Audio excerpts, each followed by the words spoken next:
Guys, बाबू साड़ी पहन रही है आज के न्यू में। ये अपनी मम्मा को देखती है, वैसे ही पहनने का ट्राई कर रही है। मम्मा को बोलती है तुम हो एक नंबर की बहू, आज खुद बहू बन रही है। ये देखिए, आज की बहू तो बहुत अच्छी लग रही है साड़ी में। और यह फिर से पल्लू डालेगी। इसकी पल्लू अच्छी सी नहीं हुई थी तो ये फिर से डालेगी। ये बहुत डेली साड़ी पहनती है, सिर पे पल्लू डालेगी।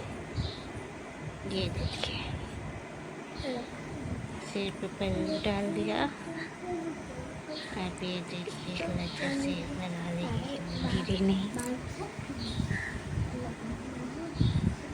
देखिए उसने लगा दिया और हटा भी दिया और जल्दी घूमने। आपको वीडियो कैसा लगा? Thank you.